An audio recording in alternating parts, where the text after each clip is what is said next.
ఈ పార్లమెంట్ ఎన్నికలు only steering committee ఢిల్లీలో నిర్ణయిస్తారు. అసెంబ్లీలో అయితే ఒక ఈయనకి అయితే గెలుస్తారని చెప్పి మా ఒపీనియన్ చెప్పొచ్చు, కానీ వాళ్ళు సర్వేలు చేసుకొని టికెట్లు ఇస్తారు. రాహుల్ గాంధీ భువనగిరి నల్గొండ కోరమని పోటీ చేయమని నేను వ్యక్తిగతంగా లెటర్ రాసినాం, పీసీ ప్రెసిడెంట్తో చెప్పించినాం, ఉత్తమ్ కుమార్ గారు చెప్పినాం, అందరూ చెప్పినాం. పోటీ చేస్తే వారణాసిలో మోడీ కంటే ఎక్కువ మెజార్టీ వస్తుంది, అంతవరకు గ్యారెంటీ. మన మాకు ఎమ్మెల్యేలకి 2,71,000 పెట్టి తేడాడు. రాహుల్ గాంధీ తెలంగాణ ఇచ్చిన కుటుంబం, సోనియా గాంధీ కుమారుడుగా 2 సార్లు ప్రధానమంత్రి పదవి వచ్చి తీసుకోకుండా దేశాన్ని ఐక్యంగా ఉంచాలని భారత్ జోడో యాత్ర 4,000 కిలోమీటర్ల పాదయాత్ర, ఈరోజు న్యాయయాత్ర పేరు మీద 5,000 కిలోమీటర్లు దేశం కోసం ఆయన తండ్రిని నాయనమ్మను పోగొట్టుకున్న కుటుంబం, తెలంగాణ ఇచ్చిన కుటుంబం. ఇందిరాగాంధీ ఆ రోజు మెదక్లో పోటీ చేస్తే ఏమైంది? తెలంగాణ హైదరాబాద్ చరిత్ర మారిపోయింది. ఒక ఆర్డినెన్స్ ఫ్యాక్టరీ, 10,000-20,000 మంది ఉద్యోగాలు మొత్తం. ఇక్కడ ఎన్నికల హడావుడి ఇంకా 3-4 రోజుల్లో నోటిఫికేషన్ వస్తుంది కాబట్టి మీతో కొన్ని విషయాలు మాట్లాడుతూ, దాంతోపాటు అభివృద్ధి కార్యక్రమాలు కూడా ఏ విధంగా అప్పటికే ప్లాన్ చేసుకుంటాం. ఇరిగేషన్ మినిస్టర్ దగ్గర బస్వాపూర్ కానివ్వండి, గద్దమల్ల రిజర్వాయర్ గురించి కానివ్వండి, ఆలేరు భువనగిరి ప్రాంతాలకు సంబంధించిన మిషన్ భగీరథ నీళ్ళ గురించి 200 కోట్లతో అడిషనల్గా మల్లన్న సాగర్కి ఎస్టిమేషన్ చేసి R&B శాఖ ద్వారా ఫైనాన్స్ డిపార్ట్మెంట్ పెండింగ్ ఉన్నది దాన్ని కూడా టెండర్లు ఇచ్చి నీళ్ళు ఇవ్వడం. ఆ తర్వాత మన గౌరవం మన జిల్లాకే చెందిన ఇరిగేషన్ శాఖ మంత్రి ఉత్తమ్ కుమార్ రెడ్డి గారి దగ్గర కూడా మేము ఎమ్మెల్యే గారు రివ్యూ పెట్టాం. సీఎం గారు దృష్టిలో ఉన్నది. తప్పకుండా ఈ ప్రాంతానికి తాగునీరు వచ్చే విధంగా ఈ 3 నెలల్లో గ్రౌండ్ వర్క్ కూడా చేసుకున్నాం. ప్లస్ 2 రోడ్లు కూడా శాంక్షన్ చేసుకొని కార్యాచరణలో ఉన్నాం.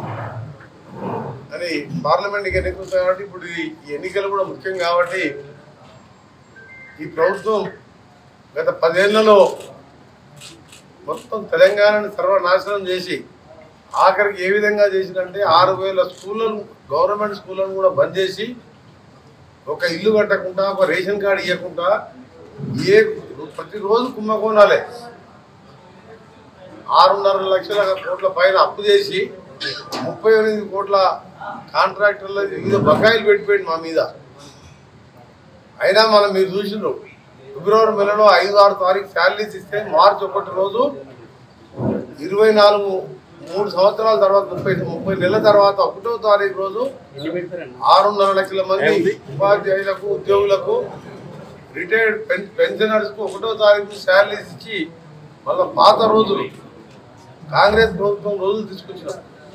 దేశంలో ఎక్కడ కూడా లేకుండా బహుశా 28 రాష్ట్రాలలోగా 1వ తారీఖే జీతాలు ఇస్తారు, ప్రైవేట్ కంపెనీ కానీ గవర్నమెంట్ కంపెనీ కానీ. కానీ మొత్తం ఉన్నదంతా దోసుకుతిన్న ఈ కేసీఆర్ ప్రభుత్వం 15-20 తారీఖు జీతాలు ఎప్పుడు తెలియక రోజు సెల్ ఫోన్లో మెసేజ్ చూస్తున్నది ఎంప్లాయీస్, రిటైర్డ్ ఎంప్లాయీస్. ఎందుకంటే బ్యాంకు లోన్లు ఉంటాయి, పిల్లల స్కూల్ ఫీజులు ఉంటాయి, కిరాణా షాప్ బిల్లులు ఉంటాయి. బ్యాంకులో లోన్ కట్టకపోతే ఎన్పిఏ అకౌంట్ అయితే బాధ ఉంది. చాలామంది ఎన్పిఏ అకౌంట్లు అయినాయి, వాళ్ళకి ఫర్దర్ ఏ లోన్స్ రావు. ఆ పరిస్థితి తీసుకొచ్చి 10 నెలల్లో 100 సంవత్సరాలు వెనకకి తీసుకుపోయి ఒక విధ్వంసం సృష్టించింది తెలంగాణ.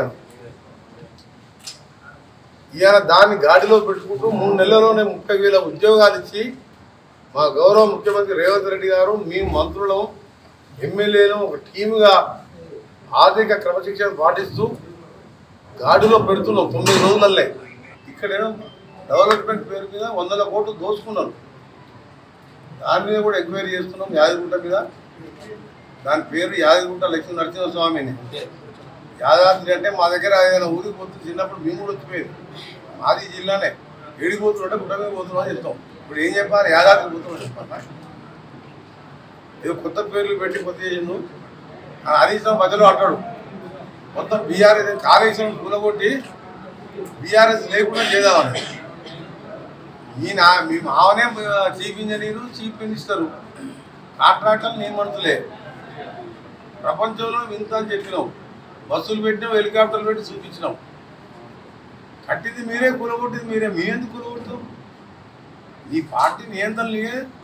రోజు ఏ ఎమ్మెల్యే పోతున్నా, భద్రాచలం ఎమ్మెల్యే నేను డెవలప్మెంట్ కోసం పోతున్నా ముఖ్యమంత్రి దగ్గరికి చెప్పినాను. మీలాగా మేము వెంటబడి తీసుకోలేము. తీసుకుంటే ఇవాళ నలుగురే మిగులుతున్నాం మేము ఎవరైనా సరే పార్టీ మారకుండా ఏ ఎమ్మెల్యే వచ్చినా పనిచేస్తున్నాం మంత్రులుగా మేము. అందుకనే మీ అందరూ కూడా దయచేసి మా కార్యకర్తలు కోరుతున్నాం, ఇంకా సమయం చాలా ఉంది, అన్ని గ్రామాలు తిరుగుతాం, మీ సమస్యలన్నీ పరిష్కరిస్తాం. మన ఎన్ఆర్జీ రోడ్లు కూడా గ్రామాలకు రోడ్లు పెట్టాం, పొలంపాక లాంటి బ్రిడ్జ్ ఎక్కువ సమస్య ఉన్న దాన్ని పరిష్కరించినాం. త్వరలోనే బస్సాపూర్ R&R నిన్ననే అనిల్ కుమార్ రెడ్డి గారు నా దగ్గరకు వచ్చి మాట్లాడినప్పుడు దాన్ని కూడా ఇప్పించి పరిష్కరిస్తాం. మీకల్లా కోరేది ఒకటి, ఒక నెల రోజులు మాకు సమయం ఇవ్వండి. 40 రోజులు 14వ తారీఖు నోటిఫికేషన్ వస్తే మొదటి ఫేజ్లోనే తెలంగాణ ఎన్నికలు ఉంటాయి. మనకి ఈసారి మాత్రం 13-14 సీట్లు తెచ్చుకుంటే బీజేపీ నా పెద్ద లేదు మన జిల్లాలో, మన రాష్ట్రంలో. ఈ ఉన్న బీఆర్ఎస్ పార్టీ ఇప్పటికీ రోజు 3 ఎమ్మెల్యేలు, చైర్మన్లు, ఎంపీలు పోతూనే ఉన్నారు. వాళ్ళన్న బలవంతంగా డబ్బులు ఇచ్చి కొన్నారు కదా తప్ప మేము వాళ్ళు స్వచ్ఛందంగా కొందరు బీజేపీలో పోతున్నారు, కొందరు ఎక్కువ మంది మా దగ్గరికి గ్రామ స్థాయి నుంచి మండల స్థాయి, జిల్లా స్థాయి నాయకులు మా దగ్గరికి వస్తున్నారు. అందుకనే కేసీఆర్ గారు ఇలాంటి మాటలు అసెంబ్లీకి వచ్చి మేము చేసిన పథకాల గురించి ఒకసారి అరే మంచిగా ఫ్రీ కరెంట్ ఇస్తున్నారు, ఆర్టీసీ మహిళలకు ఉచితంగా ఇస్తున్నారు, గ్యాస్ సిలిండరు రేపు 1200 కట్టినా తెల్లారా 700 అకౌంట్ పడతాయి వాళ్ళ అకౌంట్లో. దేశం ఎక్కడ లేదు ఆ పథకం. 1200 సిలిండర్ కొనలేక మోడీ గారు 400 ఉన్నదాన్ని మోడీ గారు 1200 చేస్తే కేసీఆర్ ఎప్పుడు పట్టించుకోలేదు. దాని అలా ఈ నెలకెళ్ళి మీరు కూర్చొని సిలిండర్కు మీరు 1200 పే చేసినా తెల్లారి అకౌంట్లో మీకు 700 పడతాయి. ఎప్పుడైనా ఆలోచన వచ్చింది ఆ కేసీఆర్ ఫ్రీగా ఉచితంగా పేదవారింటికి ఉచితంగా కరెంట్ ఇవ్వాలి, సిలిండర్ ఇవ్వాలంటే ఈ 2 కలిపి ఎంత మిగిలి చెప్పండి. నెలకు 500-600 అంటే సంవత్సరానికి 6000 కరెంటు బిల్లే మిగులుతుంది పేదవానికి. 3 సిలిండర్లు వాడుకుంటే అదొక 2000 మిగులుతుంది. ఆర్టీసీ బస్సులలో 2-3 వేలు మిగులుతున్నాయి. రేపు ఇంధనం బిల్లు 11వ తారీఖు ప్రతి ఒక్కరికి స్థలం ఉన్న వాళ్ళకు మొదటి దశలో 3500 రూపాయలు ప్రతి అసెంబ్లీకి, 3500 ఇండ్లు 5 లక్షలకి ఇవ్వబోతున్నాం. ఈ ముఖానికి 10 ఏళ్ళల్లో ఒక్క ఇళ్ళనే కట్టామా? ఆఖరి 2 సార్లు ఎమ్మెల్యే ఉండి గవర్నమెంట్ ఉన్న సొంత ఊళ్ళో 40 ఇళ్ళు మొదలు పెడితే ఇవాళ వర్షం వస్తే స్విమ్మింగ్ పూల్ అవుతుంది, వర్షం లేకపోతే బార్ అవుతుంది. అంటే సొంతం ఎమ్మెల్యే ఊరు పరిస్థితి. అందుకని నీ పార్టీ ఖాళీ అయింది తప్ప మా ప్రతిష్ట పెరిగింది. మా ముఖ్యమంత్రి గారితో పాటు మేమందరం ఒక టీం లాగా పనిచేస్తున్నాం. అందుకనే ఊకనే కాంగ్రెస్ పార్టీ 4 నెలలు ప్రతిష్ట అంటే నీ పార్టీ మొత్తం ఖాళీ అవుతుంది. ఇలా అర్చిస్తున్నారు. వేరే టీఆర్ఎస్ పార్టీ వాళ్ళు మాకు ఫోన్ చేసి చెప్తున్నారు, అలా మీరు మంచిగా చేస్తున్నారు, మంచి కార్యక్రమాలు తీసుకున్నారు, 7 లక్షల కోట్ల అప్పు, సంవత్సరానికి 20,000 కోట్ల మిత్రులు కట్టాలి. ఆ కూలిపోయే ప్రాజెక్టు మీద ఇలా ప్రధానమంత్రి వస్తే త్రిపులార్ రోడ్డు కానీ ఇవన్నీ నేను అడిగినా, గడ్కరీ గారి దగ్గర అడిగినాం, అదనంగా నిధులు తెచ్చుకుంటున్నాం. కేంద్రంతో కూడా మంచి రాజకీయంగా కొట్లాడతాం. మమతా బెనర్జీ కూడా ఫుల్ కొట్లాడుతుంది మోడీ గారితో. ఎయిర్పోర్ట్ కోసం కనీసం రిసీవ్ చేసుకొని విజ్ఞాపన పత్రం ఇస్తే కొన్ని శాంక్షన్ అవుతాయి. మోడీ అంటే మోడీ జేబులకి వెళ్ళి ఇస్తలేడు. అది ప్రజల పన్నులే, జిఎస్టీ రూపాన ప్రజలు కట్టిన ట్యాక్స్లకి వెళ్ళి కేంద్రంకి వెళ్ళి వస్తాయి. ఆయన పైసలే వద్దుకో అని చెప్తే ఇలా మన తెలంగాణకు తక్కువ వచ్చింది నేషనల్ హైవే. దీని మినిస్టర్ అయినా దాదాపు 20-26 వేల కోట్లు ఫైనల్ స్టేజ్లో ఉన్నాయి. ఈ విధంగా అభివృద్ధి చేసుకుంటున్నాం. ఒకటే చెప్తున్నాం మా కార్యకర్తలకు, ఈ 3 నెలలు ఒక 45 రోజులు కష్టపడండి. 5 ఏళ్లలో మీ అందరినీ సర్పంచులుగా, వార్డు మెంబర్గా, జడ్పీటీసీ, ఎంపీటీసీలుగా, జిల్లా పరిషత్ చైర్మన్గా, కౌన్సిలర్గా గెలిపించే, మళ్ళీ జూన్లో ఎన్నికలు ఉంటే గెలిపించే బాధ్యత మాది. నాయకులుగా అభివృద్ధి విషయంలో గ్రామాల లింక్ రోడ్లు కానీ రోడ్ల విషయమే మర్చిపోయాను. R&B రోడ్డు ఉంటే గుంతలు పడితే దాని మీద మట్టి పోసేది. ఇలా మేము కాన్సెప్ట్ 20 కోట్లు, 30 కోట్లు, 40 కోట్లు పెట్టాం. ఈ నెలలో CRFగా నల్గొండ జిల్లాలో కూడా ప్రతి అసెంబ్లీకి 30-40 కోట్లు పెట్టాం. ఈ 12 కాన్సెప్ట్లతో పాటు తెలంగాణలో 950 కోట్లు గడ్కరీ గారి దగ్గర అదనంగా తీసుకొచ్చాం. త్రిపులార్లో కూడా బాధితులకు దూరంగా జరిగి వాళ్ళ నష్టపరిహారం ఎక్కువ పెంచి ఇబ్బందులు లేకుండా చేయాలడానికి దాన్ని కూడా ప్లాన్ తీసుకుంటున్నాం. అవన్నీ కూడా వర్క్ నడుస్తున్నాం. ఆయన అయిన తర్వాత చెప్తాం. ఆయన ఉంటాడా, అల్లుడు ఉంటాడా, కొడుకు ఉంటాడా కూడా తెలియదు. అంత దౌర్భాగ్యం దేశంలో ఏ రాష్ట్రం, ఏ ప్రతిపక్ష పార్టీకి లేదు. 3 నెలలు బొక్కిరిగిందని చెప్పి ఇంట్లో కూర్చున్నాడు. అదే హెలికాప్టర్ ఎక్కి చేసిన నాశనం జరగకుండా కృష్ణా నీళ్లు గోదావరి బోర్డు కేఆర్ఎంపీ జిఆర్ఎంపీకి సంతకాలు పెట్టింది ఆయనే 2015-16 బడ్జెట్లో నిధులు పెట్టింది ఆయనే.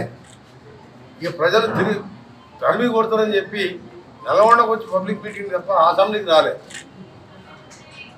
ఇవాళ ప్రతిపక్ష నాయకులు కూడా అల్లుడికిస్తే కొడుకు పోతట్టు, కొడుకుకిస్తే అల్లుడు వేరే దుకాణం పెట్టుకుంటట్టు. ఆయన వద్దామంటే మా ముఖ్యమంత్రిని ఎదుర్కొనే శక్తి లేదు, మమ్మల్ని మంత్రులను ఎదుర్కొనే శక్తి లేదు. ఎందుకంటే ఆయన చరిత్ర మొత్తం తెలుసు, ఆయన 10 ఏళ్ళ స్కాములు తెలుసు. తెలంగాణ ఉద్యమం ఎవరు ఆయన కంటే ఎక్కువ బీన్ చేసినాం. తెలంగాణ కాంగ్రెస్ అని తెలిసి మొగలు లేక మమ్మల్ని ఫేస్ చేయక వస్తలేడు. ఆయన నేను ఒక మాట అన్నాడు, దాని గురించి ఇవన్నీ చెప్తున్నాను. చరిత్ర 4 నెలలే 3 నెలలే కానీ 90 రోజులే కానీ ఆయన 4 నెలలే ప్రభుత్వం ప్రతిష్ట దిగజారిందంట. ఎందుకు 30,000 మందికి 3 నెలల్లో ఉద్యోగాలు ఇచ్చినందుక, 1వ తారీఖు జీతాలు ఇస్తున్నందుక, 22 కోట్ల మంది మహిళలు ఇవాళ ఆర్టీసీ బస్సులలో ఉచితంగా ప్రయాణిస్తున్నందుక, మనని నల్గొండ కొన్ని బస్సులలో మోటార్ సైకిల్ వేసుకొని తిరిగితే వాళ్ళ కళ్ళల్లో ఆనందం చూస్తే నాకు కూడా ఆనంద బాష్పాలు వాడింది. సార్ మాకు నెలకు 700-800 కరెంట్ వచ్చే బిల్లు ఈ నెల 0 బిల్లు చూపించుకుంటూ దళితులు, మైనార్టీలు, బలహీన వర్గాల అన్ని వర్గాల ప్రజలు సంతోషంతో వాళ్ళు, ఎందుకంటే 1వ తారీఖు బిల్లు కట్టారు, 2వ తారీఖు కట్ చేసేది ఆయన. దళిత వాడలు చూడలే, మైనార్టీ వాడలు చూడలే, బీసీలను చూడలేదు. అలాంటి 0 బిల్లు ఇచ్చి ఉచితంగా 200 యూనిట్లు కరెంటు బిల్లు ఇస్తున్నందుగా ప్రతిష్ట ఎవరిది దిగజారింది?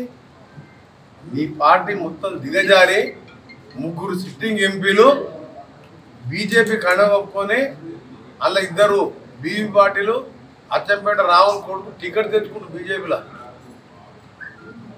వరంగల్ మేయరు, చాలా మంది మేయర్లు, మున్సిపల్ చైర్మన్లు ఇప్పుడే మోత్కూరు చూసినాం, మన నల్గొండ చూసినాం, రేపు తిరుమలగిరి చూస్తున్నాం, మన భువనగిరి చూసినాం. మొత్తం చైర్మన్లు, రామగుండం చైర్మన్తో సహా 20 మంది కార్పొరేటర్లు. కాంగ్రెస్ ప్రభుత్వం ప్రతిష్ట దిగజారలే, ఈ పార్టీ మొత్తం కూడా దిగజారి మొత్తం 0కి వచ్చిన పరిస్థితులు వచ్చి 3 సిట్టింగ్ ఎంపీలు వచ్చి సిగ్గు లేకుండా కేసీఆర్ మాట్లాడతారు. ప్రభుత్వం ప్రతిష్ఠించారు. ఉద్యోగాలు ఇస్తే ప్రతిష్ట పెరుగుతా? ఏమన్నా అంటే అన్ని రెడీ చేసినాం. మరి రెడీ చేసినాక ఎందుకు ఇస్తానికి ఆలోచన? టైం దొరకలే, పాములకి వెళ్ళి బయటకు వస్తానికి ఏమీ చేయలేదు. మీరు మొత్తం పెండింగ్ పెడితే రాత్రి మొదలు మా ఆఫీసర్లతో మంత్రులం ఎంట పడుతూ అన్ని స్ట్రీమ్ లైన్ చేసి సెలక్షన్లు చేసి ఒక సిస్టమ్ ప్రకారం ఉద్యోగాలు ఇచ్చినాం. ఒక మెగా డిఎస్సీ ప్రకటించినాం. వచ్చే నెల ఎగ్జామ్ పెట్టాం. 565 మంది గ్రూప్ 1 ఎగ్జామ్స్కు నోటిఫికేషన్ ఇచ్చినాం. 10 ఏళ్ళ చేతగాంధీ 90 రోజులలో చేస్తే కాంగ్రెస్ ప్రభుత్వం పద్ధతి. కేసీఆర్ గారు నీ పార్టీ పని అయిపోయింది, అయిపోయిన పార్టీ గురించి మాట్లాడడం వేస్ట్. రేపు పార్లమెంట్ ఎన్నికల్లో తేల్చుకుందాం. నీకు ఒక్క సీటు కూడా రాదు, జాగ్రత్త. నువ్వు ప్రతిపక్ష నాయకులు కూడా నియమించుకోకుండా నువ్వు అసెంబ్లీకి రాకుండా 2 సార్లు సెషన్ 20 రోజులు పెడితే నువ్వు అసెంబ్లీకి రాలేదంటే మేము పైకి వెళ్ళి ఊడిపడ్డావా? మారుతుందా మారదా ఏడిపోతుందా మీకు చెప్పం. తప్పకుండా ప్రజలకు ఇబ్బంది లేకుండా రాయగిరి లాంటివి గతంలో ఔటర్ రింగ్ రోడ్ అప్పుడు ఇబ్బంది అయ్యారు. కలెక్టర్ ఆఫీస్ కానీ వీళ్ళు ఇక్కడ చాలా కాస్ట్ ఉన్న ల్యాండ్ మేము ఇవ్వలేము. వాళ్ళని నష్టం లేకుండా అవసరం ఉన్న దగ్గర మార్పులు చేర్పులు చేసుకుంటూ వివిధ సదరన్ పార్టీకు కొత్త నెంబర్ ఇస్తాడు గడ్కరీ గారు, ప్రైమ్ మినిస్టర్ గారు కూడా ఒప్పుకున్నారు. ఆఫర్కే నెంబర్ ఇచ్చిండు. ఇది ఏం చేసిందంటే యూటిలిటీ ఛార్జెస్ అంటే మధ్యలో స్తంభాలు వచ్చినా, ఇండ్లు వచ్చినా, రైస్ మిల్లు వచ్చినా అది షిఫ్టింగ్ చేస్తాను డబ్బులు కట్టమని 340 కోట్లు కట్టమంటే మేము కట్టం బాగుంది. సోమేష్ కుమార్తో లెటర్ రాపించును నా దగ్గర. అది రాయంగానే మేము ఆపేయిస్తాం. 25,000 కోట్ల ప్రాజెక్ట్ ఫ్రీగా ఇస్తాం. పుట్టి అప్పుడు ఓఆర్ఆర్ కడితేనే హైదరాబాద్ రూపురేఖలు మారిపోయినాయి రాజశేఖర రెడ్డి గారు. ఇలా త్రిపురాలు కడితే తెలంగాణకు ఒక సూపర్ గేమ్ చేంజర్గా సగం తెలంగాణ డెవలప్ అయ్యి భారతదేశం అందించిన ఇండస్ట్రీస్ వస్తాయి. రోడ్లు పంచుకుంటుందంటే వాళ్ళకి ఈజీ ట్రాన్స్పోర్టేషన్. అంత పెద్ద ప్రాజెక్ట్ 360 కట్టామంటే మేము కట్టము అనేసరికి ప్రాజెక్ట్ ఆఫ్ క్యాన్సల్ చేసాం. చౌటుపల్లి ఈ ఏరియా నేను వచ్చిన 4వ రోజు గడ్కరీ కలిసి మా ముఖ్యమంత్రి గారు చెప్పగానే చీఫ్ సెక్రటరీతో మేము కట్టడానికి సిద్ధంగా ఉన్న లేఖ రాపించిన దానికి కొత్త నెంబర్ ఇస్తుంది.